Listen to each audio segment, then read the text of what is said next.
Good evening, everyone. God bless you حضر all. غيروا It's الياتشة. it's always good to see you. Always good to see your faces. Let's start with the prayer, and then we'll start talking. All right. In the name of the Father, and of the Son, and of the Holy Spirit, one God, Amen. O Heavenly King, comfort to the Spirit of truth, who art in all places and fillest all things, treasure of good things and giver of life, come and dwell in us and cleanse us from every stain and save our souls, O gracious Lord. أيها الملك السماوي المعزي روح الحق الحاضر في كل مكان وسقم المالئ الكل كنز الصالحات ورازق الحياة هلما واسكن فينا وطهرنا من كل دنس وخلص أيها الصالح نفوسنا آمين.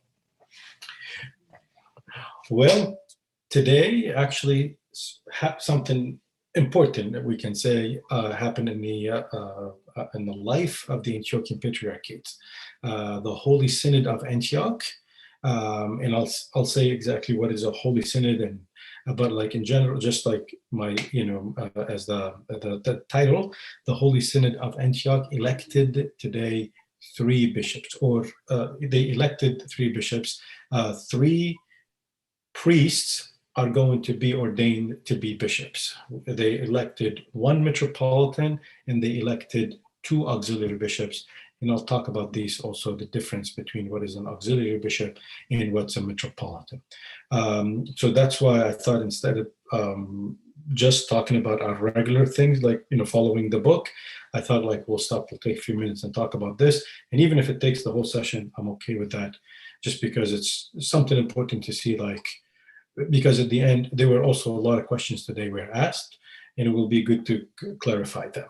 So, the Holy Synod of Antioch.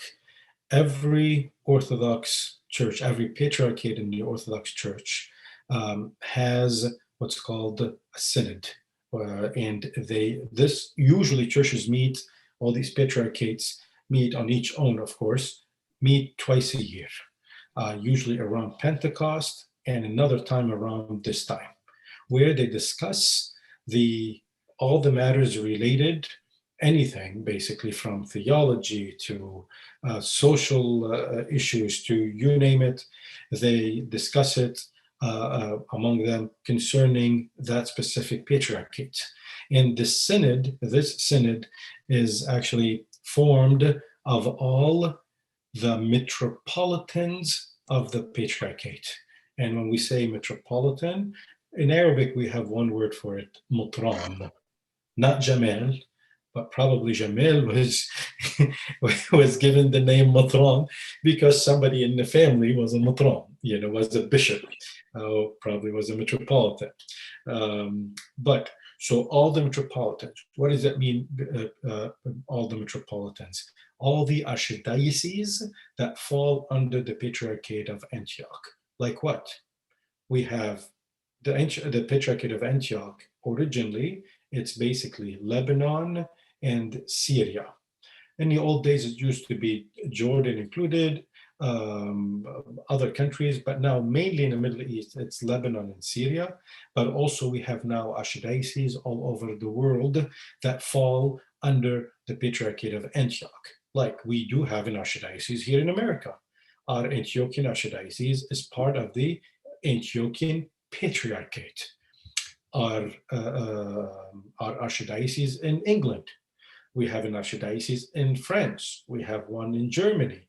We have one in Australia. We have one in Mexico. We have one in Chile. We have one in Brazil. We have one in Argentina. Where did I forget anywhere? At least those, the ones mainly. I think there's 16 of them or so. So each Australia. Of the, yes, Deacon. I said Australia. I did say Australia. Oh, okay. Australia covers New Zealand and the Philippines.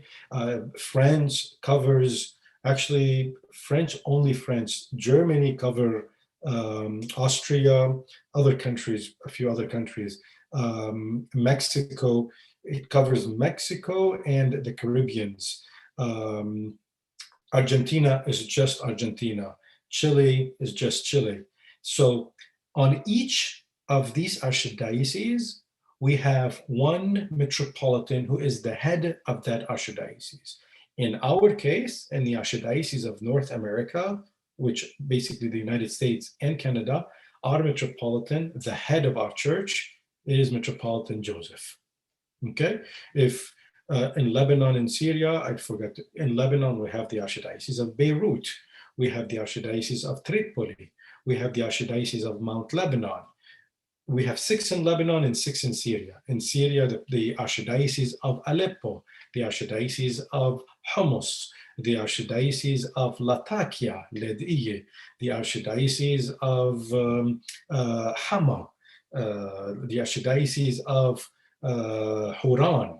So on each of these archdioceses, so the Patriarchate basically contain all of these different archdioceses spread around the world. And on each archdiocese, we have one Metropolitan. We have he is the bishop of that archdiocese. So the synod of any patriarchate is when all these heads of these archdioceses come together and meet. Okay? Now you tell me, you never mentioned anything yet about a patriarch. Where's the patriarch in all of this? The patriarch is technically, he is the metropolitan, the bishop of the see of that patriarchate. So where is our headquarters as our patriarchate? Damascus. Bravo. So although it is called the Patriarchate of Antioch, Antioch is actually a city that was very flourishing. It was one of the major Christian cities, of course, where the Christians were called, Christian, in Antioch. It was a major city that it's very close to the borders with Turkey, and that was the head of our church till I think the 1700s, late 1700s, I think. I don't know the exact date, when after many centuries and wars and stuff, the city of Antioch became like a village, just shrunk, became. So the Patriarchate actually moved to Damascus, and the headquarters of our Patriarchate is now Damascus. So the Patriarch is actually, he is a metropolitan or the metropolitan of the main city, the city, the mother city, basically. So how is he elected? He is elected when the whole synod, all the metropolitans, meet together and they vote. Literally, they vote. And the first vote, the patriarch has to get 2/3 of the vote, or else they have to go for a second round. And then in the second round, whoever gets the more votes. But names, people like the most senior among those bishops, the one who's the oldest in the service, basically preside over that meeting, and then they elect the patriarch. But the way we have it in the Orthodox Church, and all the Orthodox churches, it is much different than the Catholic Church. In the Catholic Church, it's kind of like a pyramid when it comes to hierarchy. The Pope is the head. Pope is he is in charge, period. He is the first man, no equal to him. In the Orthodox, and then you have the cardinals and archbishops and bishops and priests and deacons and all of this. So like I said, it's like a triangle. In the Orthodox Church, we don't have one head. The patriarch, he is the head of the church, but he is part of the synod. He is what it's called first among equal. So all the patriarchs in the Orthodox Church are considered first among equals. So their vote is not more important than anybody else's vote as the other bishops, as the other metropolitans. They lead the meeting. They work on the agenda of the meeting. They might have some things to say. They might complain about things. They might influence things. But in the end of the day, the patriarch is just another bishop. Then who has the authority in the church? We do have basically something that it's actually has the authority, that anything, basically whatever this things say, it will go. It is basically the synod as a whole. So our ultimate power or leadership is the whole synod. So it's not one person, it's all of these metropolitans all over the world, in the Middle East and all over the world, at least in the Ethiopian Patriarchate, and the same in the Greeks, same in Russians, same in a lot, in all the Orthodox churches. So the synod, what decides everything. So what does that mean? They need to start a new archdiocese somewhere. It's not the patriarch that comes out with this. It's the synod discussing all of these together, deciding, and then they vote on it. And depending on the vote, they would go with something. If they want to punish somebody, a bishop makes a big mistake or some kind of a procedure that they have to do, the patriarch has no right on himself, by himself, to say, well, I'm going to do this. No, the synod as a whole, when they meet one of those 3 times a year, that they decide on things and then they make the decision. So the ultimate power is with the synod, is not with one person.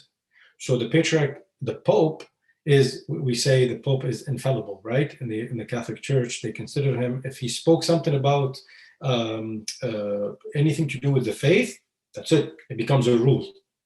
Our patriarchs, all Orthodox patriarchs, have no saying in this. They cannot do these things on their own. The whole synod will decide. So let's say, I don't know, something about like, I don't know, there's some kind of something they come out, like they want to change something in the faith, like a practice or whatever it is, it has to come from the synod.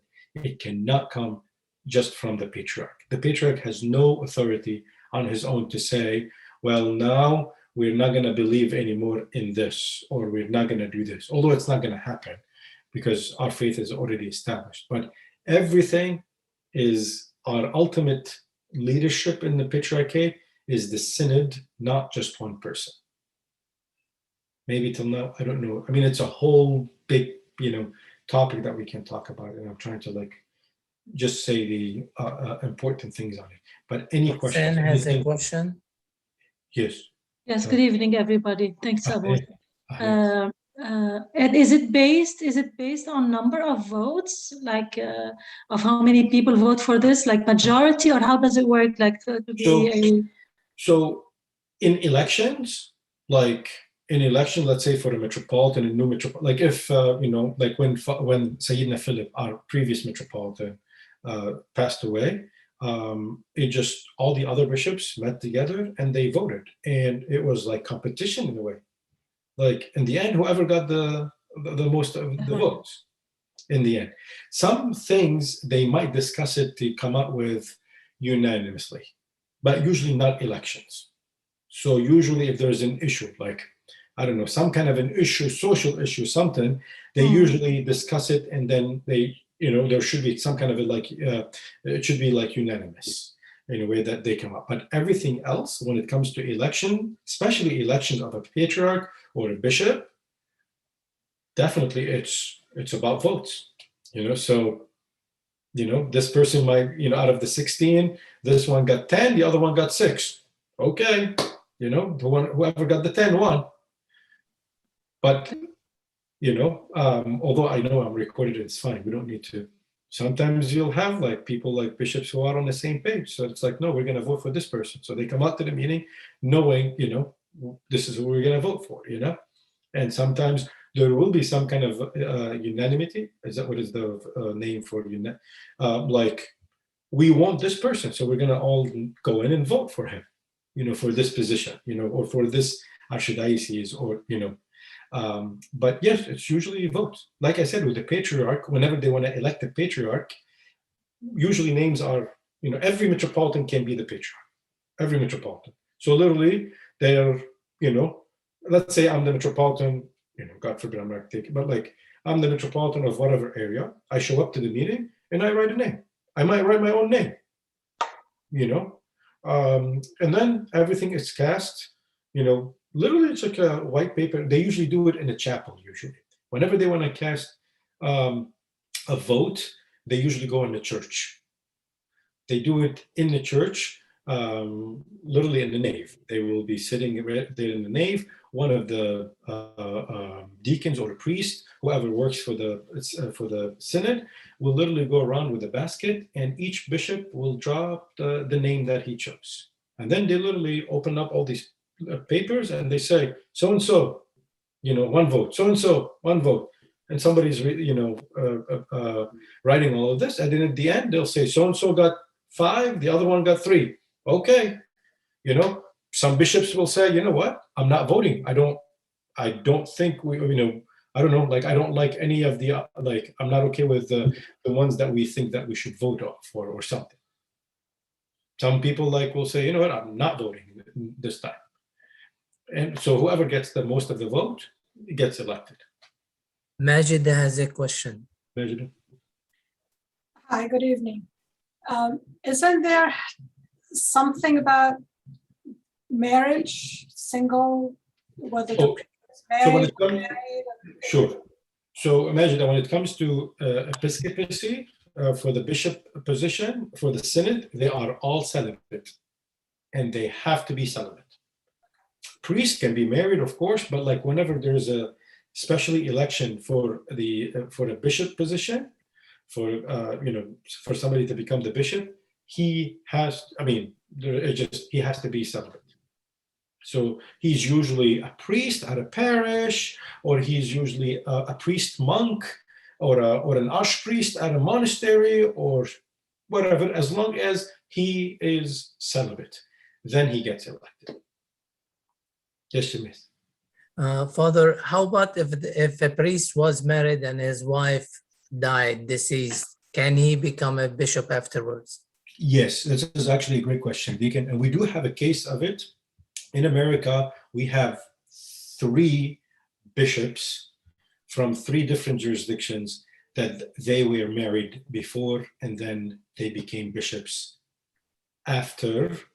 Usually, if somebody is married, he can become a bishop in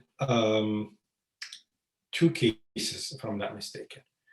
The first case, if the wife dies. If the wife dies, and the 3 bishops that we have, one of them is one of our own, Bishop John of New England, the Antiochian diocese of Worcester and New England, is Bishop John Abdullah, and Bishop John is married and has 3 children, 3 beautiful grown-up children, but 5-6 years after his wife passed away, they elected him. He was a great candidate. And yes, Eleni, our patriarch, his name is John X, Yohanna al-Ashir. His last name is Yazigi, actually, John Yazigi. But as a patriarch, you're always given a number. So you're John, then they look at the list from the apostles till today. What John you are. And they count how many Johns. Oh, there are 9 Johns before you, you're the 10th. And that's basically what become. Patriarch Ignatius, the previous one, was the 4th. So we only had 4 patriarchs since the apostles that their names were Ignatius.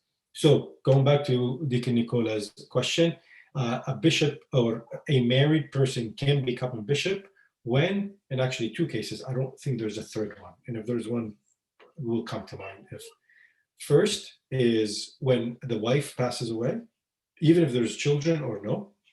The second, and this is very rare and we haven't seen, and probably we won't see ever, if both husband and wife, and you might say, now this is very weird or unheard of, or what do you mean?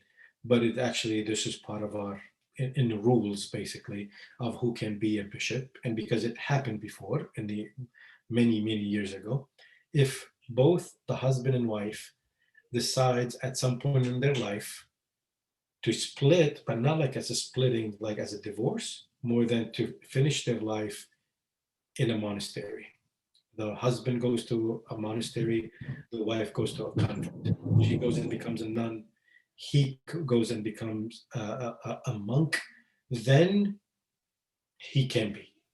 Even then his wife is alive. Has it ever happened? I don't even know the last time it happened. But it's one of those, like, I guess, things that, you can, you're still married, but you can still become a bishop. Nowadays, I don't think that happens. All the three bishops that I said that now, one in the Albanian diocese, one in the OCA diocese, and one in the Ethiopian diocese, they all lost their spouses, basically. And one of them, actually, the one in the OCA, he lost his wife on their honeymoon. And after that, he just never got married. And I don't know, I think like 30 years later or so, they made him a bishop. The one from the Albanian diocese, his wife passed away at a younger age. He has children and grandchildren. And Bishop John, the same case. He had children and actually a grandchild. But this is the case if somebody's married.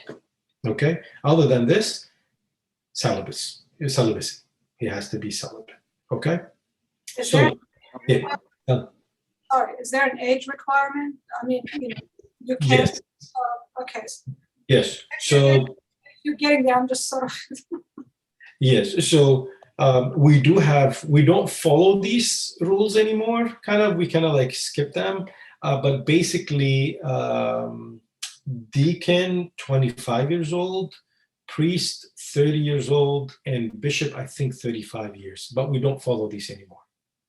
I can tell you many of a priest who became priest at the age of 22, 23, 24, or we've had deacons in our, even in our own archdiocese that they've, I'm sure Deacon Nicola might know, they were 18 and 19 that they became deacons, 20. Okay, so, but as a bishop, usually you are not going to see one before he's 40, 45. You want more maturity, it's more work. It just, you need more responsibility. Usually with the bishop, especially if it's a metropolitan, not before 45, 40, 45. Bruno has a question. Yeah, but I just want, Metropolitan Philip, our previous metropolitan, got elected metropolitan at the age of 35. Canonically, it's okay. It was not something very done commonly, but he was elected in 35. But guess what? At the age of 36, he had his first heart attack. He had 3 actually in his life, 3 major ones. But the point is, it comes with a lot of responsibility. It just, so, and I mean, God rest his soul, he was a great leader, a great metropolitan. Anyway, unmute yourself, please. Don't forget to unmute yourself. Thank you, Abuna. Now you said about the patriarch, all the Senate and all the bishops vote for it.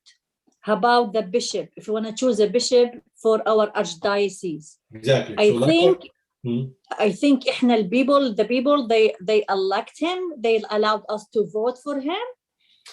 So I'll touch on this for a second. We do have in America some kind of a special treatment, and I don't want to say it why, just because it's recorded. This one for sure I'm not going to say.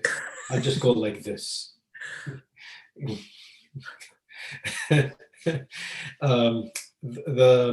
Usually the synod has the authority, and only the synod who elect the bishop or the patriarch. And then at the ordination or at the presentation, when you present the new elected person to the people should shout the word axios, mustahiq, he is worthy. Okay? And that's the confirmation, basically. That's how he's confirmed. You gotta tell me, lately I haven't heard of somebody there saying anaxios, not worthy. Actually, it happened a few years ago and there was a huge issue, but it got resolved. But usually the synod has the authority to vote and elect metropolitans, and then it's confirmed by his people. his new people. Okay, in America, what happened is, because of the position of the Archdiocese of America, this very important position in the world, we were given a some kind of a special treatment, if I can say, where people can elect three candidates. So we're basically given this kind of treatment of like, okay, you guys meet among each other. And that's why usually whenever that happened, when Sayyidina Philip passed away and we needed to elect a new Metropolitan, what happened is they were representative of there was a special convention. That was a special convention called for, I think it was in Chicago, called for this specific matter, where every church in the Ethiopian Archdiocese in America and Canada got got votes according to their size. So St. George, I don't know, 150%, probably Walid was back then, the president, whatever votes that we usually get, depending on how big the church is. I think every 100 you get a vote, or whatever, 500, I don't know. There's some, anyway, so they met in 2014 and they voted three names: Sayyidina Joseph, Sayyidina Basil, and then Sayyidina John. Nicholas. No, I thought Nicholas. Nicholas or John? I thought Nicholas. I don't know. You might be right. Florida. Honestly, you might be right. I thought it was Nicholas. It was Nicholas? I thought I wasn't there. But so they chose those three names, and we kind of like told the synod, hey, here are the three names that we chose. Just choose one of them for us. Okay? So our synod, the Antiochian, the Patriarchate, the Synod of the Patriarchate, met together and elected one of the three and elected Sayyidina Joseph.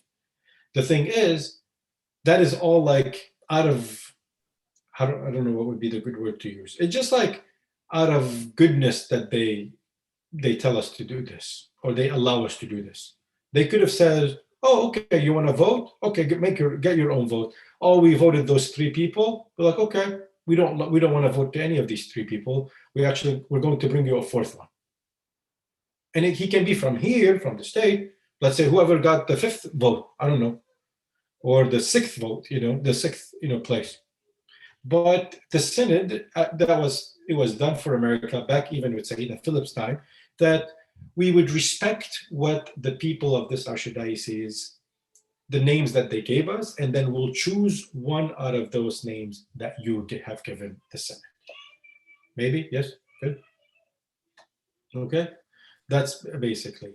So, Father, why when it comes to the ordination, they have to go to Syria to get ordained as bishops, not in somewhere else, wherever they are? Bravo. That's another great question. We are in archdiocese. We are not a patriarchate, or what's called, there's a word, autocephalous. Autocephalous is like self-governed in a way. Like you have a power, like Hong Kong. I think, it's a good example. Like Hong Kong is like its own entity, its own everything that they can do a lot of, but they still follow China, right? Correct me if I'm wrong. In us, we are like basically, we're not our own patriarchate or our own autocephaly church, our own self-governed, although we had that title self-ruled, but that didn't mean anything.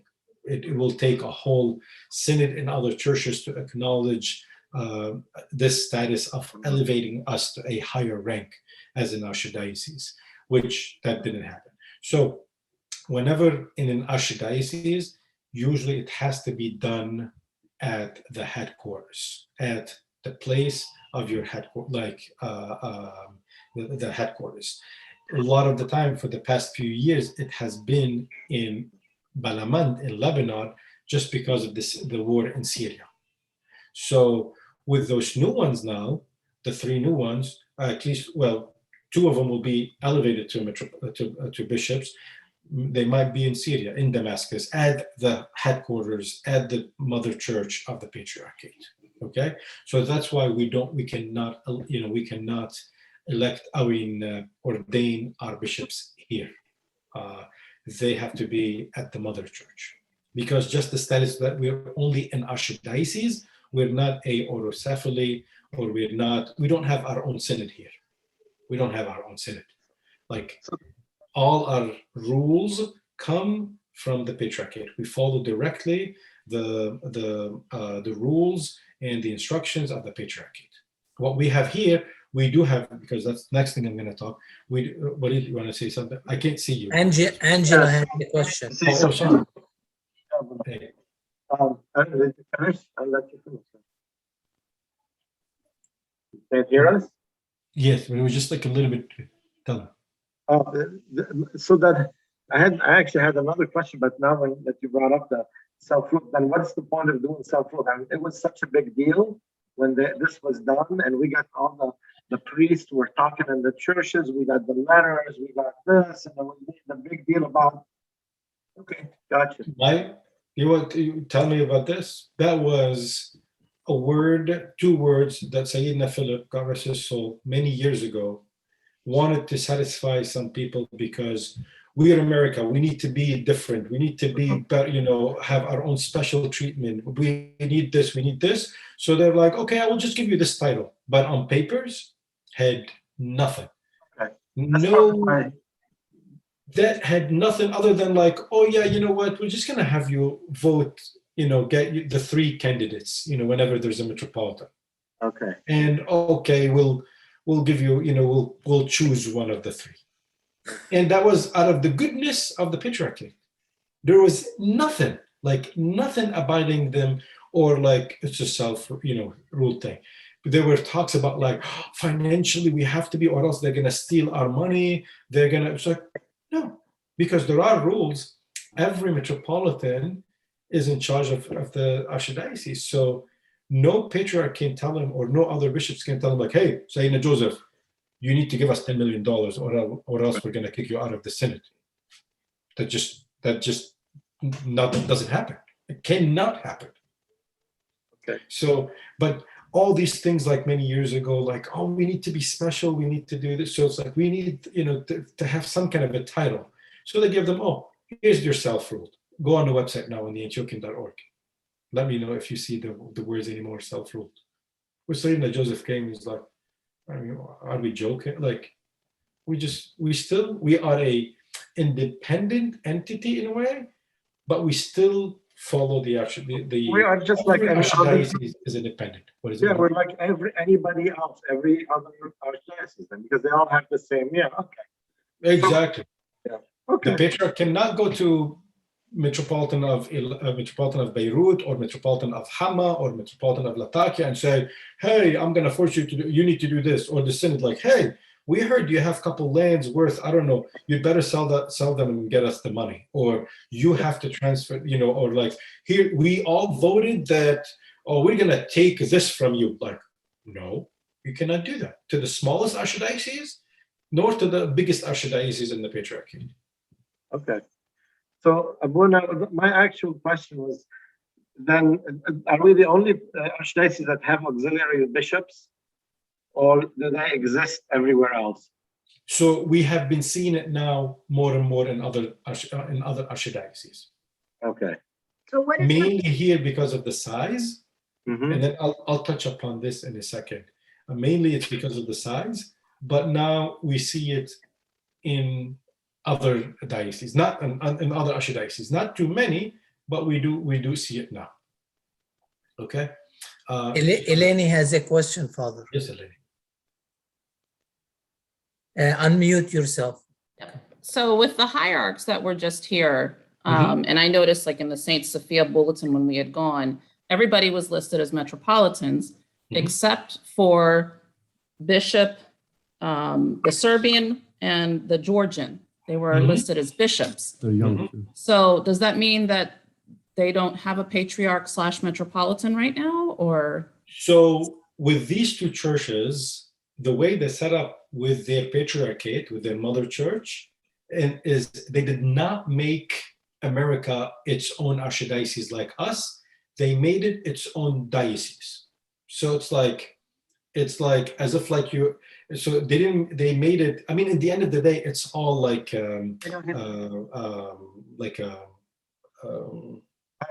like structurally. It has nothing. Again, it's Ranks. not going to change. What is it? Ranks. Yeah, it's like rank thing, but like it's not going to change anything about the faith. But they made it very like it's an archdiocese. It's a diocese, not an archdiocese. So the archdiocese itself, you can have diocese and then parishes. So parish, like us. Diocese, it's like we are in the Diocese of New York and Washington, D.C. Archdiocese, it's the whole North America. Patriarchate of Antioch.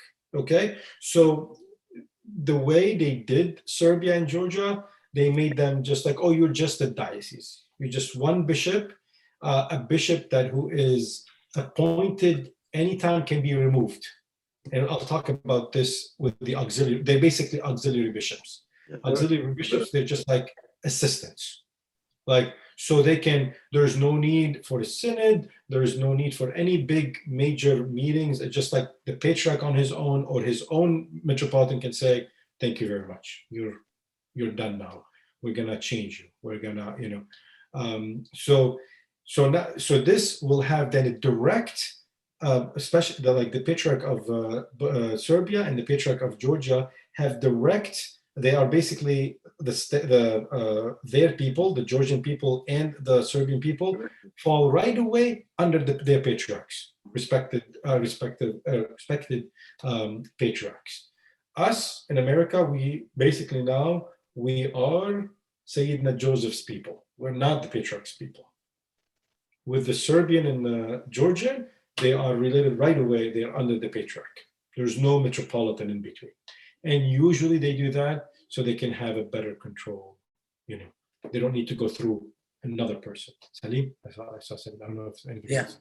Salim, not to go on a tangent, but can you give us a little bit of background on Ukraine and Russia, what happened there and where it is right now? So, yeah, I wanted to ask about that, Father. Like in 1913, there was a patriarch was appointed from the Syrian, from Damascus, basically from the Antiochian patriarch, was appointed to Russia. So what happened after that? And why Georgia belonged to Antiochia and does not belong to Russia? Yeah, but now they have their own patriarch. So I'm not going to go through a lot of these details. I'm just going to give the overview because we can talk about this for like easily 2-3 hours at least. But let me, at least I can summarize it like this. In the early church, we had 5 patriarchates. That's it. The whole Orthodox, the whole Christian world was divided into 5 patriarchates, 5 areas: Rome, Antioch, Constantinople, Jerusalem, and Alexandria. Okay, the whole Christian world in the globe was, divided into 5 areas, 5 geographical areas, and with those 5 main cities. All right. In the 11th century, we had the problem with the Bishop of Rome. Rome kind of like sided it, like just they went and opened their own church, right? And then this is when we started having the Catholic Church. So the other 4 churches kind of grew bigger and bigger and bigger. So it became now, okay, let's have more patriarchate. So these patriarchs had to get together and issue basically like, okay, now we're going to have the Patriarchate of Serbia. So they started adding patriarchates. Usually you'll see this a lot, especially after World War I, more, or like some of them after the 1800s, some of them, because every new church that came up, usually it came under one of the patriarchates. That's why Georgia, when in Georgia, because Russia was not there yet, or at least as a patriarchate, so Antioch basically sponsored that area. Like it fell under the Antiochian Patriarchate. And then when the Georgian archdiocese kind of grew, the other churches, they all agreed to elevate it to its own patriarchate. So it's like, here's a new kid, here's the new baby, here's your new baby, you just take care of it. And then at some point, 18, at 18, 19, like, okay, you're on your own now, you can make your own decision. So now we have, I think, 9 patriarchates, if I count them. So we have 9 patriarchates, 9 patriarchs, okay? And then each patriarchate, and this is we do have some issues how to interpret one of those canons. And I don't want to, it's a lot of details, but I'll try to make it clear as much as I can. Each patriarchate can actually start a new, if I can say, archdiocese, or a new, what's called a better term, autocephaly church. Like Patriarchate of Antioch can say, you know what, we do have people in the Philippines. I don't know, I just gave an example. We have a lot of Orthodox there, and we do have we are in charge of the Philippines as Antiochians. So we're going to actually elevate the Church of Philippines to be its own separate church. And so and then, the other churches have to agree on. What happened in Russia, in Ukraine, is basically, at the end of the day, Russia, many years ago, gave like a self-governing, if I can say, to Ukraine. And they did not have a patriarch. They made them just like send them a metropolitan. So they made them like, okay, you govern yourself, but at the end of the day, it's like Ireland and in a way like Ireland and England. Like, okay, have your own government, have your own synod, you can elect your own bishops, you can do this, but at the end of the day, you don't have a patriarch. You're gonna, in the end, you fall under us. We tell you, in the end, we're the one who's controlling you. So what happened is, it seems because of some political issues between Ukraine and Russia, Ukrainians kind of like went to Constantinople and says, we don't want to be under Russia anymore.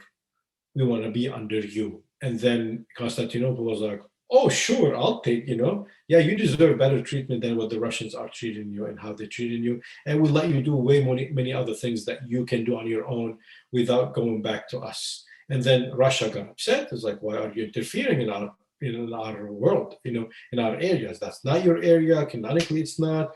We have the one. And then the Ecumenical Patriarchate, or the Patriarchate of Constantinople, like basically saying, no, we're the first patriarchate. We're the only ones who should grant these permission, how, which churches should be elevated, to kind of a patriarchate or no. To the level of a patriarchate or no. And then this is the issue that we've been happening. And I summarized that in, I don't know, in a very simple way, but like, it's sometimes, in the end of the day, probably some of you are thinking, it's like worse than politics. Yes, it is worse than politics. Worse than like, this area is good, this area, like, we can get more money from it, this area has more resources, so we fight about it. Guess what? No one cares about Africa. I'll just tell you from now. Just no one cares about Africa. Unfortunately, you don't see the fights that we see here, or in Australia, or in Canada, or in Ukraine, in all of this. No one cares about Africa. Why? Because it's just poor. What do we need? Unfortunately, but I mean. And what about like in India also? Same thing. No one cares. We don't have. They have their. But the point. So, and Zabia, yes, Georgia, even till now, it's kind of like considered as an Antiochian area. Like literally, Bilad I think Kurdish, I think. I can't remember exactly. We still, but basically, because when the church of Georgia grew up, it had to be under somebody's care, and it was put under the Patriarchate of Antioch. And then when it grew, and same thing with Russia. I don't know Russia which church it was under, which patriarchate was it under, till it became its own patriarchate. Till after time, after it kind of grew and developed, then they were given with the blessing of all the other patriarchate, kind of like like you can be now your own patriarchate.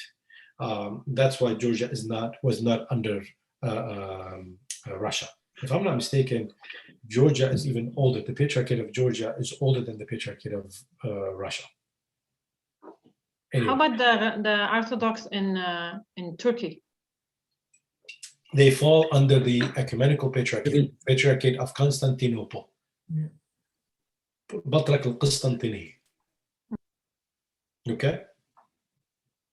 Oh, There and is- by the way, Abuna, I just want to Yeah. let you know there's by my house, literally walking distance, there is an OCA, but there's also an Indian Orthodox church, Syrian Orthodox church. They call themselves.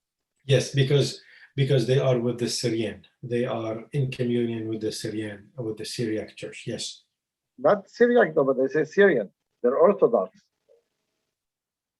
Syrian, yes. So it's like they do, if I'm pretty sure it's because they are in communion with the Syrian.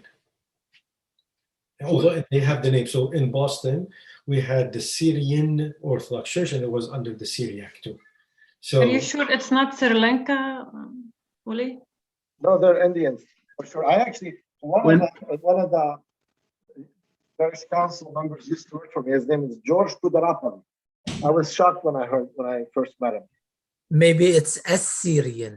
or Assyrian. Assyrian is one of If it's Assyrian, it would have an AS before the Syrian. I would have Thank read you. it this Thank way. you for the grammar. When we were in Dubai, Okay. when we were in Dubai, I was looking for churches and I looked for under Antiochian, and the Antiochian Indian church was the one I first found, and there is one actually. Yes, As there far is. as I remember. And they trace themselves back to Saint Thomas. They said Saint Thomas. Yes. Indian Orthodox. Yes, but unfortunately, we are not in communion with them. Unfortunately, again, when I say these things, not like I say it as there's a wound that we are suffering from and they're suffering from. But yes, only you can tell only in big countries that you're always going to have this kind of like fight over who's gonna, because what we have in the States and what we have in those major continents or major countries is so against the rules, in the church.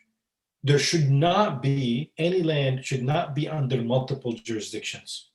Like in America here, well, we have, the Greeks have their own church. Like in Boston or even I'll just give you Boston as an example. In Boston, there are like 3 presiding bishops.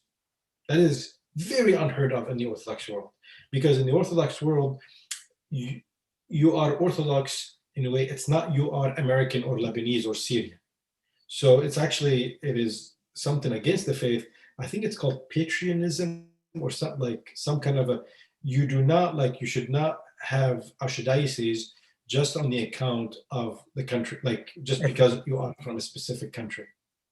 So here, technically, we should, at the end of the day, that's why these bishops met last week, in the end, working toward how can we make America its own church. So it's like, it becomes like Russia, it becomes like Antioch, it becomes like Georgia, it becomes like, so it's the American Orthodox Church, not like the Antiochians and the Russians and the Romanians and the Serbian and the Bulgarians and the Georgians and the, all of these, all of each one, like every jurisdiction has, a church in this country.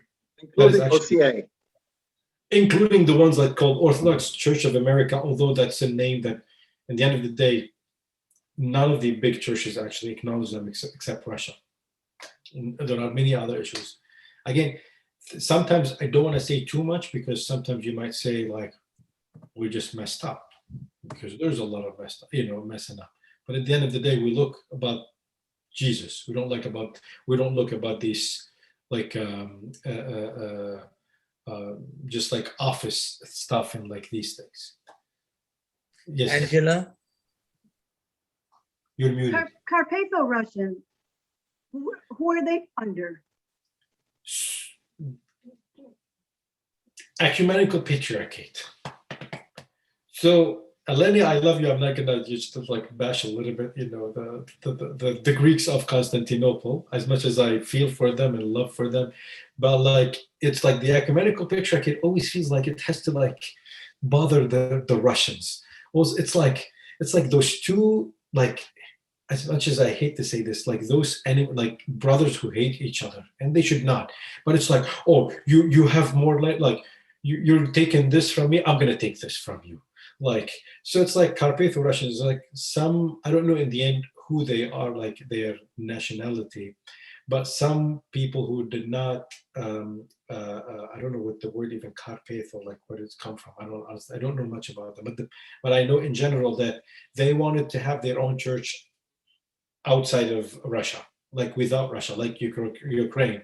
So they found to give them its authenticity. They went to the Church of Constantinople, and the Ecumenical Patriarchate, the Church of Constantinople, kind of like says, yeah, you can.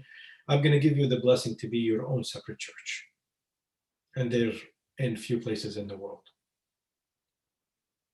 So but they're also with Russia, right? They're part of Russia's, because it says, hold on, let me see. It does say Carpatho-Russians, but I'm pretty sure they follow. Russia is not happy about them. They don't acknowledge them because they feel they just like left right. them. Metropolitan Gregory, yes, is Carpatho-Russian, yes. And my mom used to attend in Georgia a Carpathian, because there was no other Orthodox church up where she lived, and it was Carpathian, and I had met Metropolitan Gregory then. By the way, you know who he is?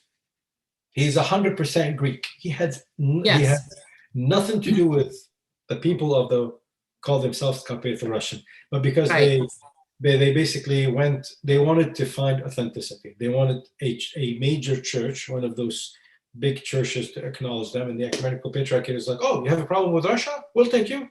Not a problem. As long as you have a problem with Russia, we'll take you. Because why? Russia kind of like, because at the end of the day, we know now for sure, Russia, the Orthodox Church of Russia, is the most influential and powerful Orthodox church in the world. Constantinople doesn't like that, because still on the books and still in reality, Constantinople is the first among equal. But Constantinople, though, it scares me with everything that they're up against. Like, I feel like, is it going to always be there? Are we going to lose it to the madness that goes on in Turkey? You know, like, I mean, and that's actually it makes me sad. Yeah, and I can just take a small, like, just another opening. What the Orthodox in Turkey go through, I don't think it's nothing less than the first persecution of Christians in the 1st century, and 2nd century, and 3rd century. They are treated like, not even like citizens, like not even like people. And what they're going through there, God bless them. But the problem, instead of like somehow try to get the other churches around them, like Russia would be a good, it's like, it's a prideful thing. Like, no, we're still the first, and everybody should, like, oh, we're being persecuted, then all of the other churches should bow down to us, and like, no, we're the one who should be always in charge and stuff. Like, you're in pain. We know you're in pain. We know, like, you're suffering. You know, the Turkish government, like, beat the crap out of you every day. They really Palestinians. We don't know that. What is it? I said maybe they're Palestinian and we don't even know that. Where? I'm just kidding. It's a joke. Oh. Well, you know, but the thing is, what they're going through are people in Constantinople, those whatever left, 1,500 maybe, if any, and all of those who had to leave all the Turkey basically in the 20s and the 30s with all this mass persecution and mass murder. Turkey is not, anyway, I don't want to go through, but like, God bless them, they're going through a lot, but that doesn't mean that they should act the way they act with other brothers, with the other Orthodox brothers.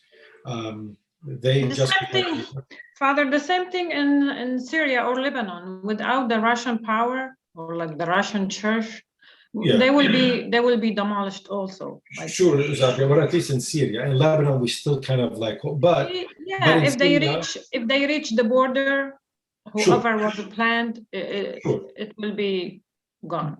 But the thing is, so yes, Russia definitely helped the church in Syria and kept it going. But the thing is, the Antiochian Patriarchate doesn't go and like kind of like stab Russia in the back.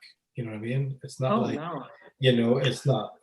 But you'll see this power, this kind of power struggle between Russia and Constantinople is just like too much. I don't know, Chris, you're probably now saying like what kind of a church I'm going into, like with all these politics and like, in the end, people are people. In the end, we obey, we respect our hierarchs, and we kiss their hands and everything. But in the end of the day, we know they are people. They are sinners like us. And in the end, we look at the Christianity or the faith itself, what we believe in the end, not because if a colonel or a general in the army makes a mistake, that doesn't mean like I betray my country. In the end, I'm for the faith. Anyway, I do want to just talk about one more thing, which is we did talk about metropolitans. Like each archdiocese has a metropolitan, a head, right? Ours is Metropolitan Joseph, but now, so today they elected one metropolitan. And they elected a metropolitan basically to become the Metropolitan of Aleppo, Matran Halab. And why I'm saying that this is something very important, because as we know, Aleppo is its own archdiocese, of course, in Syria, but had a metropolitan whose name Paul, Bulus. And if you remember, every single liturgy, every single prayer we do for Metropolitan Paul and Archbishop John and their quick release from captivity and safe return, right? If you always hear us saying this. So Metropolitan Paul, for Metropolitan Paul, he is actually the brother of the Patriarch, actually. He's his like brother from the same parents. But he was kidnapped 9 years ago and nothing has been known about it. Nothing. He was kidnapped with a Syriac bishop. They were on their way back from negotiating a release of a kidnapping of an Orthodox priest and a Syriac priest. And they were able to, I think they worked it out, but on their way back, we know that somehow they got kidnapped and then vanished. Then just vanished. It's been 9 years. The Archdiocese of Aleppo had basically a vicar, they had an archimandrite, they had an archpriest who was taking care of whatever it's needed, but it needs a metropolitan. A lot of people today came up and started talking like, well, he's not that, it's not confirmed, how do you do this to him? I mean, the church had no other choice. 9 years in archdiocese without its head. Somebody has to lead. We need a metropolitan. So he got elected as the Metropolitan of Aleppo. He was an auxiliary bishop who would help in Damascus area with the Patriarch, but now they elevated him. They elevated him like they did with Sayyidina Joseph. Sayyidina Joseph was our auxiliary bishop in the West, right? He was our bishop, but for the West, for the West Coast, California, and Western Canada, basically, and Alaska. So they elevated him and they make him a metropolitan. There won't be an ordination. It will be just a service to elevate him like they did with Sayyidina Joseph here in America. So that being said, every metropolitan, depending on the size of the archdiocese, might have what's called auxiliary bishops. In Arabic, we use the word usquf. Matran and usquf. Matran as for metropolitan, auxiliary bishop in Arabic is like usquf. What is his job?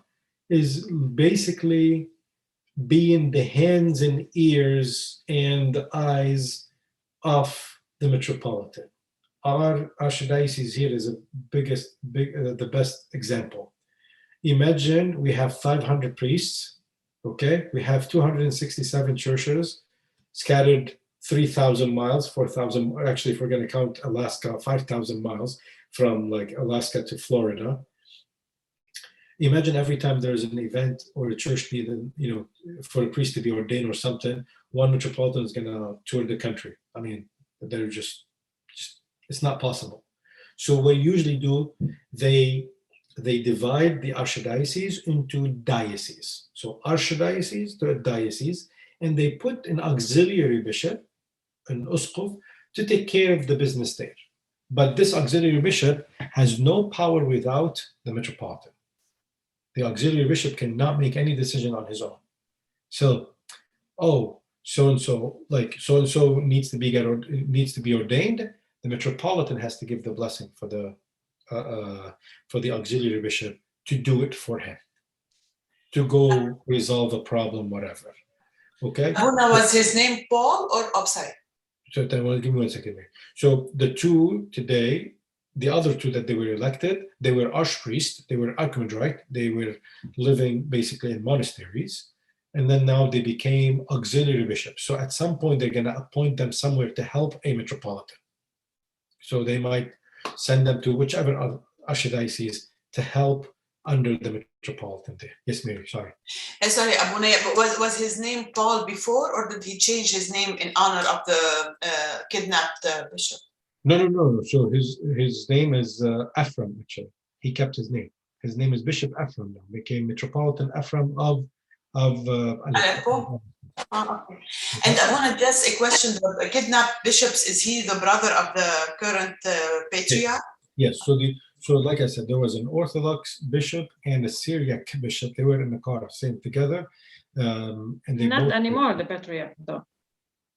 But So the Orthodox Metropolitan Paul, the one we always hear his name in the petitions, he is the brother from the same father and mother of our current patriarch, John X. Yes, Deacon. Father, the ordination in the diaconate is only at the level of the deacons, and everything else is a step up.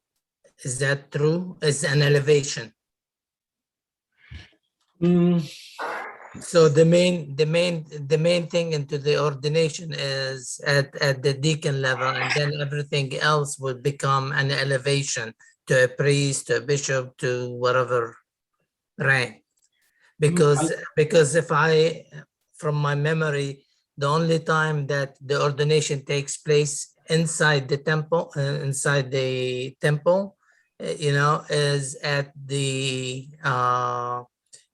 deacons, but everybody will be outside the, no? All three are inside. All three start outside and they end up the same way inside.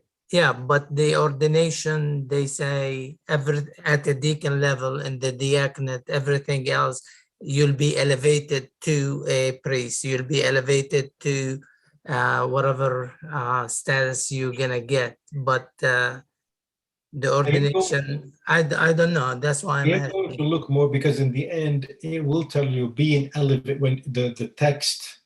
When you're saying you are being elevated to the priesthood, you're being elevated to the episcopacy. Yes. But it's still called, it is still called an ordination. Okay. You are ordained. So I don't know if it's, I just need to look more, because they still consider it an ordination. So when you're a reader becoming a subdeacon, it's just like, yeah, it is kind of an elevation. It's a tonsure. Or from a auxiliary bishop to a metropolitan, it's just an elevation. There's no ordination. It's just like more of a, like, I can't find the word, like,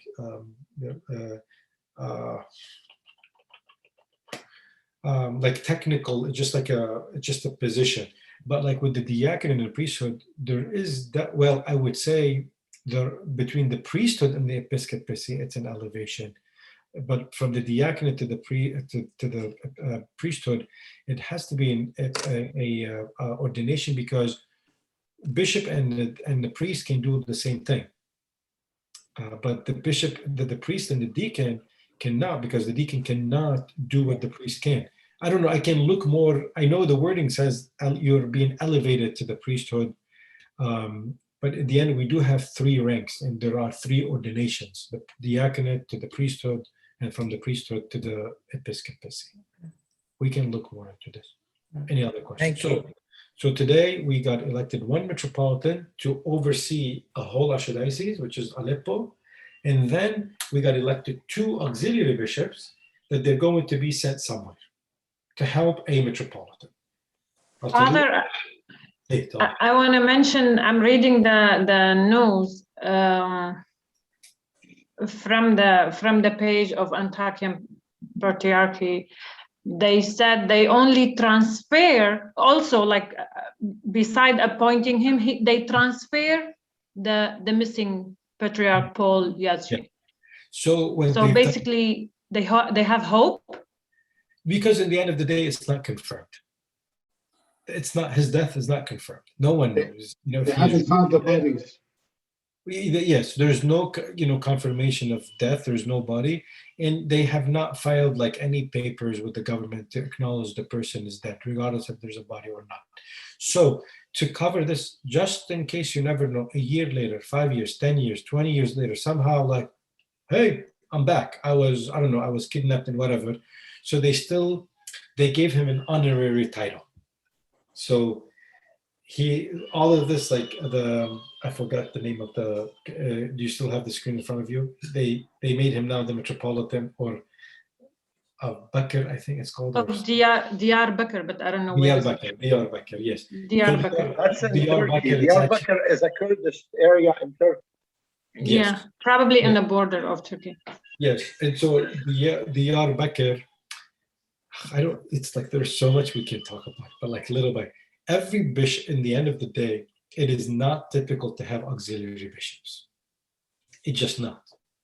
Auxiliary bishop, this is something that we came out with lately. A bishop, like every bishop, is a bishop married to his own city, period. So like if you have America as an archdiocese, it should have one metropolitan, that's it. Well, you tell me now, well, it's too big, then you'll divide it. At least in the old, in the early church, like that's it, divide it. And then you make another metropolitan on the west, and another metropolitan, I don't know, in Florida, and another metropolitan in Canada. So this fact of like, yeah, we want to have an auxiliary bishop, this is something like made new. Why? Because we don't want to lose power maybe, or like, divide the power in all of this. So the point is to tell you this, there is nothing somebody like, I can be the priest of St. George and I can be tomorrow the priest of like, I don't know, God only knows what church. And every time I can be transferred, not with the bishop. The bishop is considered like he is married to his archdiocese for life, and he's the only husband, if I can say. You can't just have, okay, I'm going to have this whole archdiocese, but I'm going to have, I don't know, somebody to help me, just to as if like, yeah, I'm married, but it's okay. I'm going to have somebody else, also take care of my wife. It's just like each bishop is the head of his own church, and that's it. Can't have just assistants and called bishops, but they don't have a land. They don't have an actual land that they are responsible for. So all these for the auxiliary bishop, like Diyarbakir, like a city, this is like a dead city basically. Probably has 2.5 houses, but they still have to give the bishop an honorary title. So just in case he comes back to life, if he's alive, somehow they can, they can give him, still somehow respect him and still honor him as a bishop. So he has to be a land. I can be a floating priest, basically. Literally, I can, they can say, you know what, Father John, we just need a floating priest in this area, and just to cover whenever other priests are absent or something. Okay, God bless you, Deacon. Allah awake. Bye-bye. Abuna. Hey, 1 second. So the priest doesn't have to be titled. My title would never be, Father John of Washington, D.C. It's not like something I would die with, because that's not how it's done for the priest. And maybe in 2 years, in 5 years, in 10 years, maybe the Metropolitan says, you know what, your job is done here, you need to go somewhere else. Not with the bishop. Bishop is usually always Joseph of America, Ephraim, now the new one, of Aleppo, Elias of Beirut. And this goes for life. Like, you can't just like now the Synod meets and say, Sayyidina Joseph, we changed our mind. We're going to move you from, we're going to, kick you out of America. They cannot do that. Only in the case if there's a mental illness, like the person becomes like proven, medically proven that he's mentally ill, or he says something against the faith. Somehow, God forbid, a bishop goes in and say, well, Christ is not God. And then like, Okay, you're out. You're basically you're kicked out. Other than this, no one can touch a metropolitan because he's married to his archdiocese. So we added these auxiliary bishop, and we were like, oh, we have to give them title of cities because it just can't be Bishop John. Bishop John of who? Of what? Of where? Oh, of New England and Worcester. Oh yeah, I'm Bishop Alexander of Ottawa and Canada, and Upper State New York. But anyway, I mean, there's so much that I've probably said many, but like at the end of the day, to tell you, there's no, our hierarchy is not a triangle. We have a synod that is in charge of the patriarchate that decides everything in the church. And then we have each metropolitan that decides on his own archdiocese. It's And a corporate. every metropolitan might have corporate, exactly. Yeah, like you have it's a flat. It's called a flat organization. In the corporate world, it's a flat organization, and each group has their own. See, I don't have my own business. Once, God willing, I have my own business and grow it to become like I have a whole board of trustees and stuff. I'll let you know more about how they handle it. And thank God I'm not metropolitan. Yeah, you can use On that. another thought, Abuna. On another thought, Abuna, I'm available for footing Matran anywhere you want. Right? I mean, what's the way? I mean, you're already in Matran. Like, why wouldn't they just elect you? I'll go anywhere, حتى Alaska. You know, is Amal next to you? Matron of Rockville. No, not Rockville. Frederick. Hala, bas ana, I just, can you dare to say all of this and Amal is sitting next to you? Are you giving up on your wife? Huh? No, not giving up. Just a break. Jamal, it's a package. It's a package deal. It's a package. Jamal, you already see me on the couch, so it's okay. Lenny, you had a question too. Yeah, I had a question. I have an uncle in Greece that's an Archimadriti. Mhm. Where does that fall? So In the- we do have a title. We have a rank in the Orthodox Church called in Greek Archimandriti, or in English we use the word, we Americanized it, and it is Archimandrite. Archimandrite is literally, we did talk, I think, about it. I think we mentioned it a little bit before. So Archimandrite is an archpriest. So usually, if like, did you meet, or he is actually going to come and visit us on November 21st, Father Jeremy, the new Episcopal assistant of Sayyidina Joseph. He's an archimandrite. What is an archimandrite? Can be two things. A celibate priest who's being elevated to an archpriest. So instead of calling him an archpriest, we call him archimandrite. So He's just beneath a bishop. Is that what he's on the same level as an archpriest, but he has a different name just because he's a celibate. Okay? But also you'll see monastery, the elder of a monastery, the abbot of a monastery is usually given that title to this rank. Yes. He's at a hospital in Greece. He has a chapel at the hospital, and that's his. Like they can be in monasteries, but they can also be in parishes, like Father Jeremy Davis, who's now, so it is just the rank. He's an archpriest. So, we've all, we've had at St. George, Father Joseph Joraha. He was an archpriest. So it's him and, if let's say Father Jeremy Davis shows up, they're kind of like on the same, basically they have the same rank. Okay? It's a step below for the bishop. The only difference is, if you're a married priest, you're an archpriest and you cannot become a bishop. The archimandrite, because you're celibate, and that's the name that given to your title, you can be elected and become a bishop. Okay. تفضلي ست رولا. تسلمونا. I want who's the new bishops? Is gonna like they're Arab bishop or American bishops? Who's the other two bishops? They're just ordained. So okay, I'll say this too. So they're the three elected bishops today. They are from the old country. Actually, the three of them are Syrians from the old country. We do His Eminence has asked, but I don't know, I don't think they're going to discuss it this time, I mean, not in this synod, but we are in need of, I think, according to Sayyid, if I remember correctly, he needs 3 more assistant bishops, auxiliary bishops in the United States and Canada, okay, to help. So he can recommend names to the Patriarch and say, I would like so-and-so, so-and-so, and so-and-so, and whoever, and then the Synod has to appoint them, has to meet and kind of like say, okay, we decided to vote that so-and-so priest and priest so-and-so and priest so-and-so, they're going to be ordained as bishops and sent to America to help.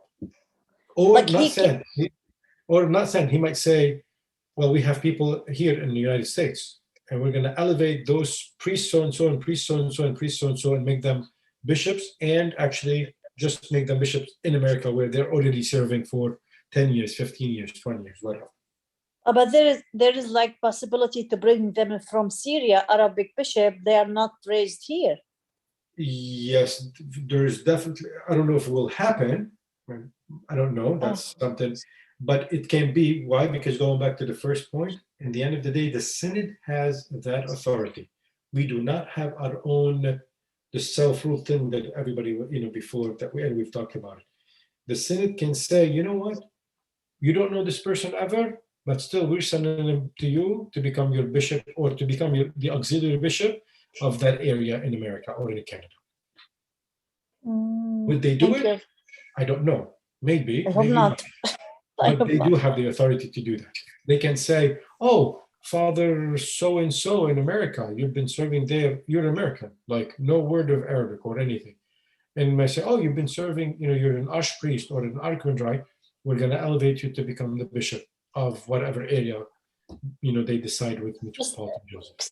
The Synod in Syria, yes? And like to Yes, yes. Okay, but how come they know how come like they send the priest from there to over here and they don't know the people over here? How come they do these decisions about us? Okay. Good morning, good afternoon, good evening. No, I'm saying me, I can't say, not I'm telling you, I'm sorry. Like, I don't have it. I'm keeping my mouth shut, Well, I'll, whatever. Father, do all of them graduate from the Parliament? All the ones that we have in the old, in all our bishops, yes, except Bishop Basil. Actually, Bishop Basil. Actually, our bishops here, they are not, except Sayyidina Joseph was in Balaban. I graduated from Balaban, but other ones, they got either Holy Cross Seminary in Boston for the Greeks or St. Vladimir or St. Tikhon. But to answer Rula, in the end of the day, and I can dare to say it will be a mistake if they enforce right away, they bring a bishop to us from the old country who does not know our people and who does not know our communities and our culture. Abuna, I just want to say something, sorry to interrupt, but to that point, we've had this conversation prior to the elevation of Metropolitan Joseph. Same thing, everybody was saying the same thing, and they took that into consideration, and it's not like they're blind. They say, oh, well, we're just going to find somebody from the Bekaa Valley and just send him over there, and he's going to be able to talk to. They understand they have to speak the language, understand the culture, connect with people and all that. Yeah. So one of the that's why I asked if they graduate from the Parliament. And sometimes most of them, they study high education in one of the Europe universities. So, but at least you still need, Zabia, you need to have the person from the own community. Like you want to make somebody a bishop or a metropolitan, he better be from within the people that he was ministering to. Even if he has the highest education, even he went to the best places in the world, in the end, there is this kind of like connection that he has to take, have with the people. The best option is to, even if like we somehow the need is to bring somebody from the old country, is to bring him as a priest or an archimandrite and let him be in a parish. Let him work on a diocesan level. Let him work with his people. And then, so at least the people can say, oh, we know so-and-so. You know what I mean? Like, not like, it's like literally forcing somebody on you to marry you and you have no idea who he is. Like, Perfect, that's what I meant. You've never met, you've never talked to, you've never said anything. And then, I mean, eventually, God willing, you'll start talking to him, but it's going to take a while. It's going to take a lot of time to get to know the person. While if he's within the community, everybody knows this person. Oh, like, of course, look, his work can speak. Oh, we know what he's done. We know what, in Australia, there was no problem whatsoever. They elected after Metropolitan Paul Saliba, God rest his soul, and you know very well who is Metropolitan Paul Saliba. After his death, they elected one of the archimandrites, one of the archpriests there. He is Syrian, Sayyidina Basilios. It was unanimous. Why? Because he's one of them. He was not born there. They had no problem. But he was the last 7-8 years working his BUTT off this the archdiocese, and everybody knew who he is, and everybody knew exactly what he was doing. Everybody loved him. So whenever the second he got elected, you'll have to see what they did in Australia. I mean, everybody was like, no one says like, oh, what did you do or something, or why didn't you bring us somebody from the old country or whatever it is. Why? Because they knew who he is. Why people wanted, actually, I'll be very honest with you, there were a lot of talks that they wanted to bring somebody from the old country when Metropolitan Philip died. And then there was a lot of pressure from here, like that was going to cause a trouble. Like from all the archbishops, none of them is good enough. You're going to get somebody from the old country. And they've been working in this archdiocese. Sayyidina Joseph been working, 20 years, Sayyidina Basil, 30 years, Bishop Nicholas, 10, 15 years, all of these people like working like many years, and now you bring them somebody to be in charge of them, and he doesn't even know anything about, except like, he might be able to speak English without knowing the culture. So hopefully, and we pray that they will assign us priests. Somehow they would say, we release this priest from this archdiocese or that archdiocese to go and serve in the United States, even if they say, to the hope of becoming a bishop, fine, even if they say this, but he has to be like, people have to know him. People has to say, in the end, axios, worthy, he is worthy. If they don't know the person, it's a problem. It's a problem. Look in Argentina now. Argentina got their new bishop. He never set foot in Argentina before. He's still struggling to get to know like the language. Yeah, but the last one didn't do either. Wasn't the last one Silwane? Yeah, but Silwane, it took a lot. From Lebanon to Argentina to take over. Sure, but how many years it took? Yeah, but he didn't finish. Huh? And they didn't even let, let's not open let us not open another can of worms there. But like, in the end of the day, yes, I did speak. I just want you to know. We have what Walid basically summarized. It's like the corporal leadership. You have a council, a synod that leads the patriarchate. It's not a one-man show. It's multiple people, the head of each archdiocese, and this is the same concept technically everywhere. It's the same concept in Palestine with the Patriarchate of Jerusalem. It's in Russia, although the patriarch gets like the biggest attention, but his vote is nothing more like the votes of other bishops on the Synod. Anyway. Do we have to stay on this subject, or can we ask another question? Actually, I think we can definitely move on to something. And to talk about the services, it won't be enough. But that's why I can answer any questions you have. Okay. تفضل سيدنا. So from now on, when we pray and say, have mercy on me and grant me life ever after. Now we know granting life ever after does not mean that we're going to live forever, because everybody dies. And is it through, as I understand it, is it through putting Jesus in your heart and believing He is the Lord, and then your soul after that goes to a life ever after, happy life ever after? Or where does it go? Is that a place or just? Thank you. So when we say, yes, grant me everlasting life, we're not talking about this life, this worldly life. We're talking about eternal life after our death and resurrection after the second coming of Christ. It's not about here, oh, instead of me dying around 89 years old, please let me live till 700 or 800 or 1,000. No, it's about everlasting life, that being basically living in the next life, being granted. Where? Is it a place? Heaven. So where is that going to be? God knows. Okay. But we know that we say we believe in the resurrection of the body. We're not going to be ghosts. Now you tell me, because look at Christ, when he resurrected from the dead, he resurrected with his whole body. You know, it's not like a ghost that just goes into through walls and we're going to be just spirits. It says that we're going to be bodies. How? What is it? You know, how, where, when, how, all of this? No, I mean, some people like to tell you answers, but we do not have a direct, strict, clear answer on this. We know that there will be resurrection. We know what Christ told us and the saints taught us. There will be resurrection. Some people are going to hell. Some people are going to heaven.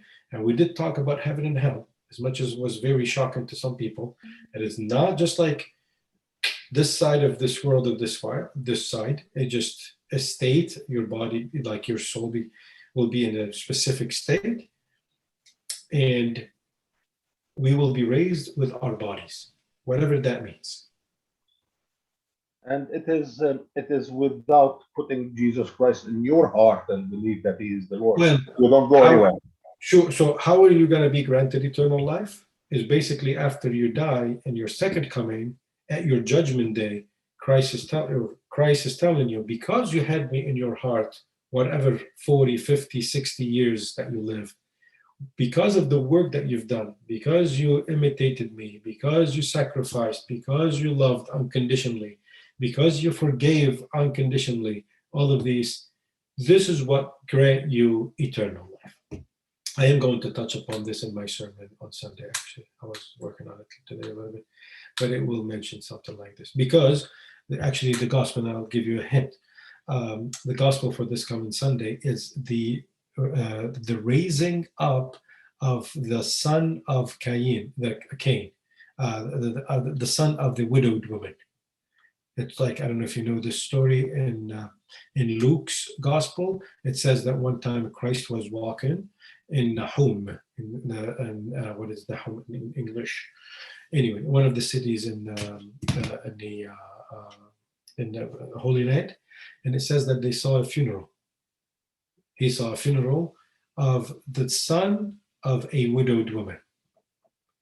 And what does Christ tell her? He tells her, stop crying, and I'm going to raise him. He raised him from the dead. But guess what? Is he still living till today? He died after a few years, most likely. Like Nahum? Kufr Nahum. Kafr Nahum, I think. Yeah, I think. Yes. No, not Kafr Nahum. I just have to look at that. Anyway, the point is, it's not like how many years when we say God, even when we say God grant you many years, God grant you many years, it's like, do I really want to live more and like commit more sins? You know, I pray God takes me now, you know, so I have less sins to worry about. But like the point is, when we say many years and all, it's like God willing, you know, to be with God after, because at the end of the day, the real life is next life. And it's just not like, but God, with this example, raising her son as a widow, raising her to tell her at the end of the day, this is what I'm going to do in the second coming, that I'm going to raise everybody up to be alive in me.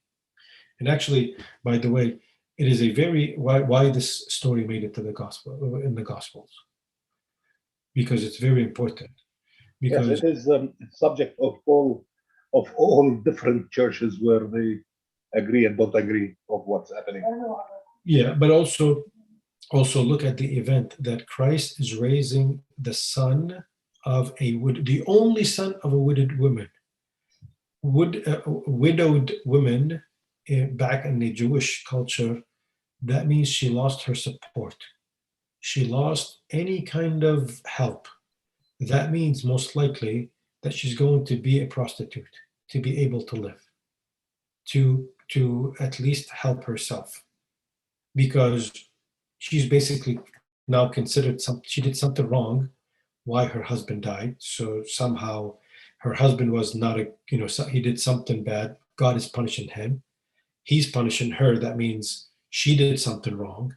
So basically she'd be the word manbudhe. What is manbudhe in English? Society. Outsider. Caste or caste She'll be society. kind of like on her own.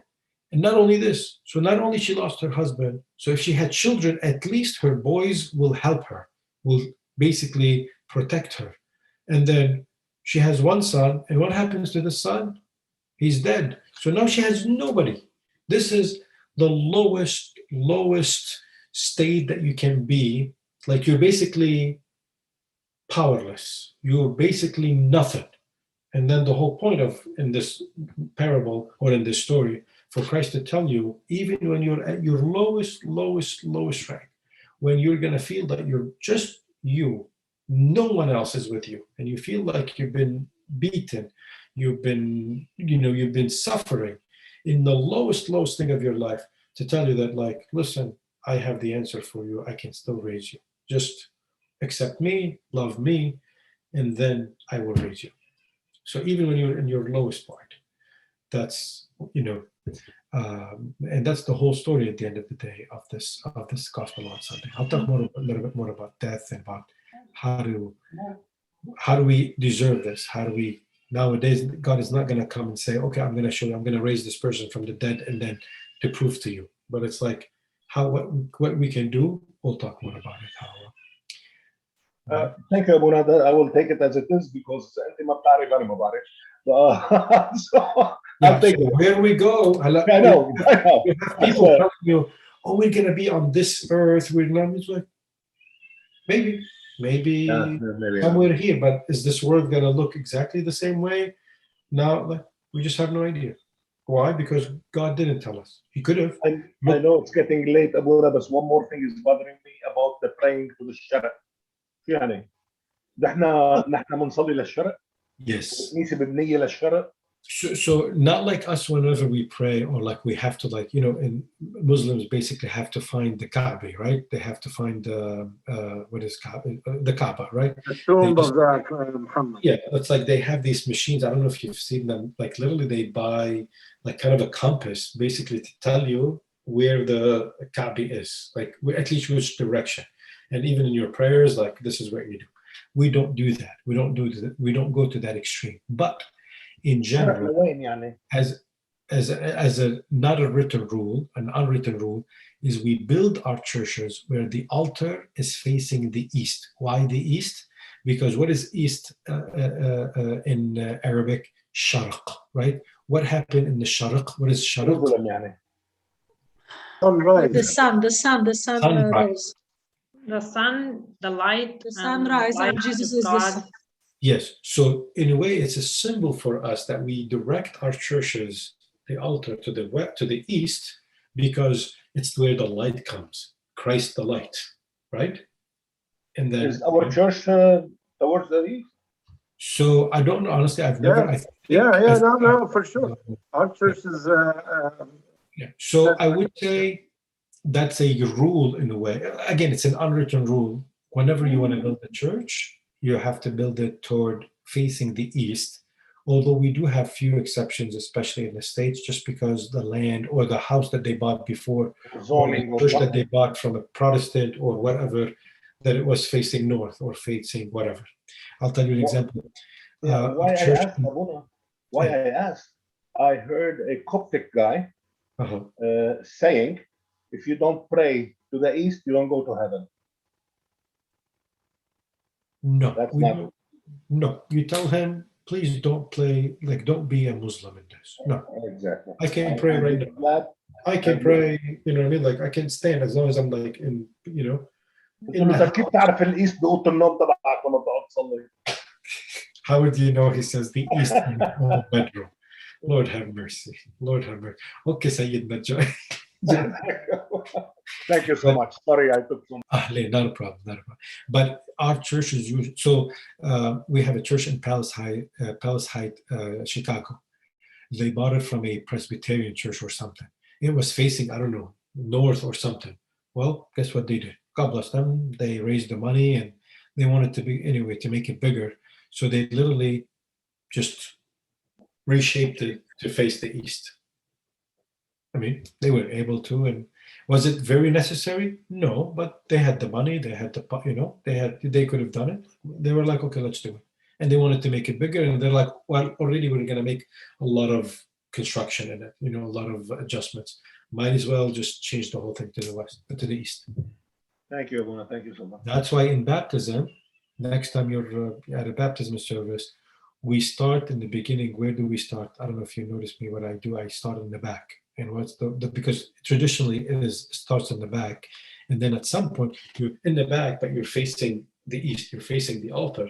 But then there are a dialogue between the priest and the sponsors, between the godparents, refuting the evil, refuting the devil. It's like an exorcism kind of act. What do? We turn and we look our back to the altar. Why? Because we're facing what? We're facing the west, ghurub, the sunset.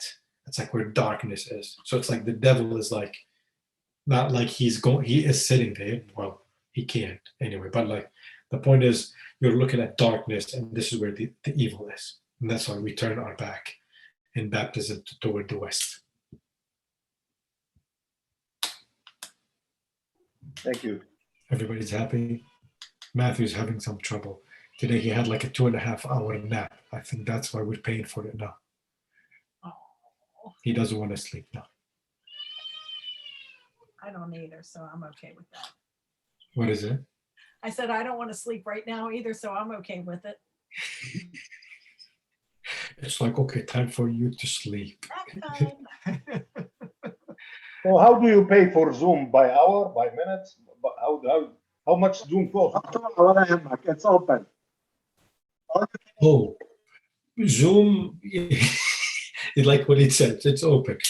Zoom, basically, they have the free version, which is, I think you're limited to like few people, but it's like for 40 minutes or so. 1 minute.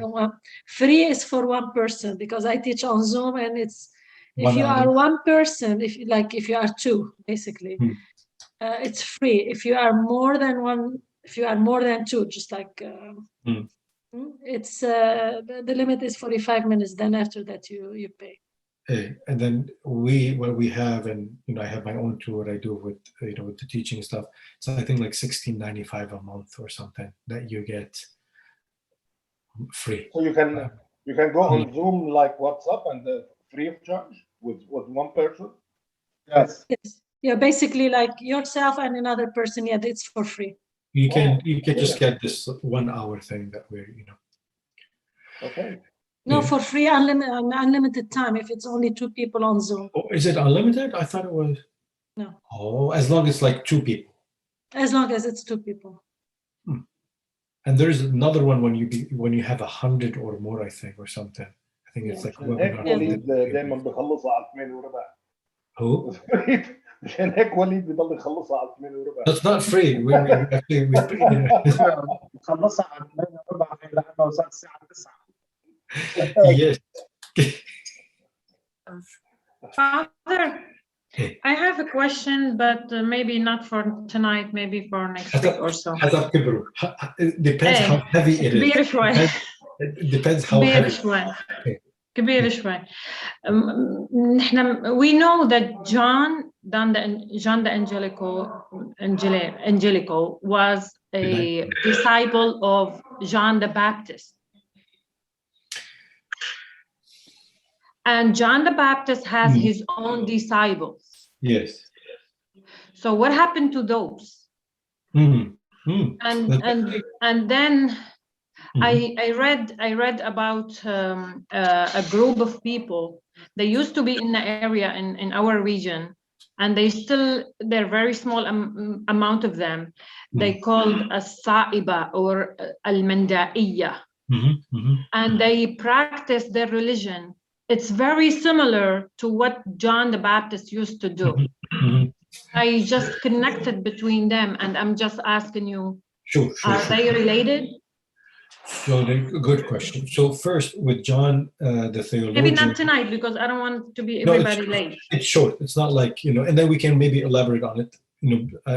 But St. John, actually, we know St. John the theologian but basically St. John the theologian is the son of one of Joseph's daughters. So technically, St. John the theologian, St. John or Christ is the step uncle of St. John the theologian. His mother was Saloma. Yes, so Saloma was actually the daughter of cousins Joseph, of right, from his previous his auntie basically. Yes, so technically Mary is his stepmother, right, and then Christ is her son. So that's like, right, will be step cousin or step uncle, right? Step uncle, yes. So cousin, Christ, step cousin, Step brother. no, step cousin, yes.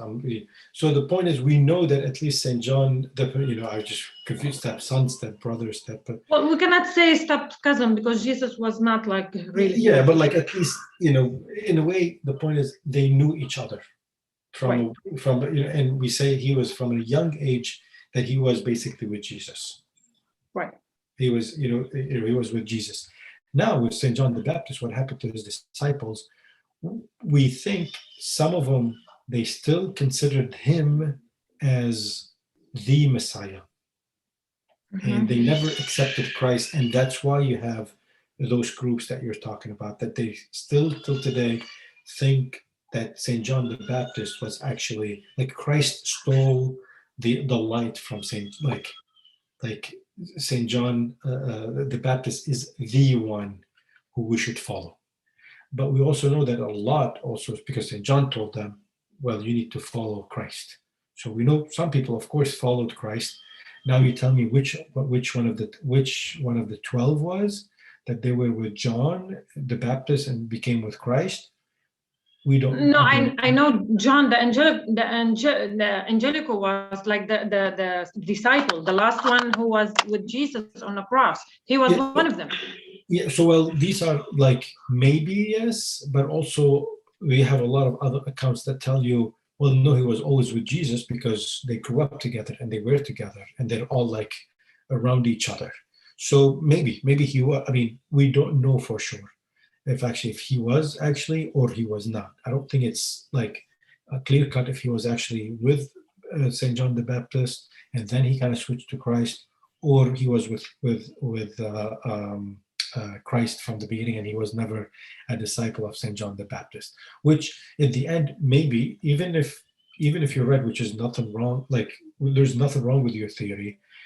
At least he actually accepted St. John the theologian, the evangelist, accepted at least Christ. Like other disciples of St. John the Baptist that actually accepted Christ. But there are also many other disciples of St. John the Baptist that did not accept Christ as the Messiah. And they kind of continued that practice of like worshiping, if I can say, St. John the Baptist instead of worshiping Christ. Are the Mormons part of this group, Father? Mormons, God help us. They are their own. I mean, we love them. We love the people and everything. But no, it's just people who, their prophet, I think Joseph Smith, I think the name, I think is. Yes, yeah. That in the 1800s or late 1700s or 1800s, who claimed that he is the 13th of the apostle, that Christ appeared to him and told him he's the new prophet. So nothing to do. They cannot relate themselves to any authentic like lineage, if I can say, to the church. Yeah. Just like a self-proclaimed thing that I had a vision. Jesus told me that I'm his new disciple, I'm his new prophet, and follow me. But he has nothing, any kind of connection with any of the older churches, if I can say. What else? Okay. We can do then, what we were supposed to do today, we can do it next week, but I just wanted to let you know about the bishops in this, because at some point in the near future, we're going to hear about, Angela, what are you laughing at? What are you laughing? Oh, I thought you were laughing. Maybe Walid is like, I see his face going.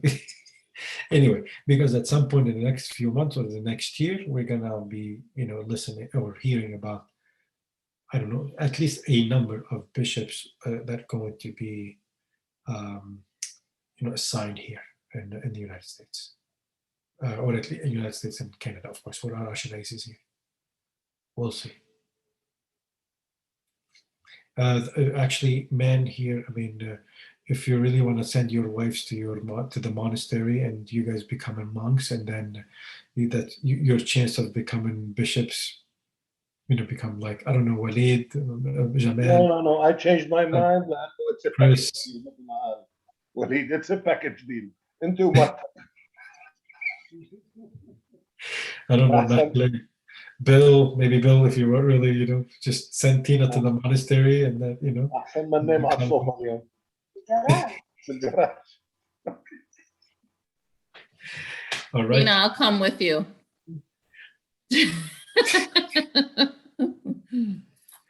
Yeah, I mean, it's 3 years of seminary and then a couple of years at a parish, 5 years. In the next 10 years, you become your own, you become a bishop.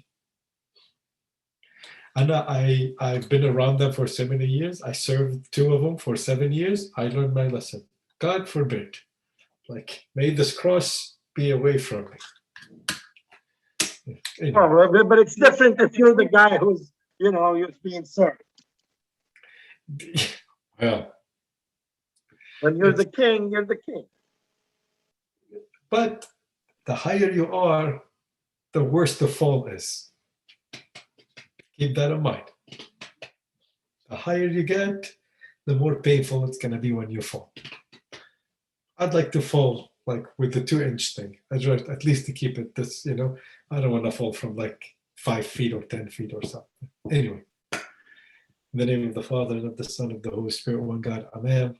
More honorable than the cherubim and more glorious beyond compare than the seraphim, thou who without corruption bearest God the Word and are truly Theotokos, we magnify thee. يا من هي أكرم من الشروبيم وارفع مجدا بغير قياس من السرافيم يا من بغير فساد ولدت كلمة الله حقا أنك ولدت إله إياك نعظم. Through the prayers of our Holy Fathers, Lord Jesus Christ, our God, have mercy on us and save us. Amen. I love you all. Thank you all. Love you too. Thank you, Abuna. Good night all. Thank you, Father. Thank you, Abuna. We love you too.